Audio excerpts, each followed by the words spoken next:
Hey guys! Welcome again to my channel. This time it's late post pero I think it's worth sharing. During our trip to Bali, we visited this amazing place called Bali Pulina, known for one thing, Kape Luwak.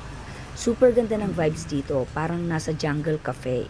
So ito yung star of the show, ang luwak. Yes, siya yung cute na animal behind the most expensive coffee in the world. Sabi ni Ate Tour Guide, the luwak only picks the best coffee cherries. Then well, you know what happened next? After ma-process sa tiyan ni luwak, nilinis, pinapatuyo, and roasted into premium beans. Yes, guys, legit. Pero the tour, pinasyal din kami sa traditional Balinese houses, ang roots ng culture nila, para ka talagang bumalik sa past. Habang naglalakad kami, nakita rin namin ang iba't ibang klaseng coffee plants, ang dami palang variety.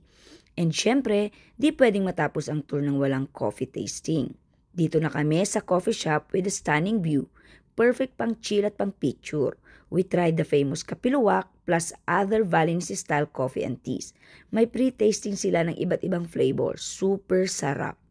Bonus, may traditional banana dessert pa. Perfect match with the coffee. Overall, sobrang sulit ng visit dito sa Bali Pulina. Kung mahilig kayo sa kape or nature, lagay nyo to sa Bali itinerary nyo. Late post na pero good memories are always worth sharing. See you sa next Luwak Lakwatsa!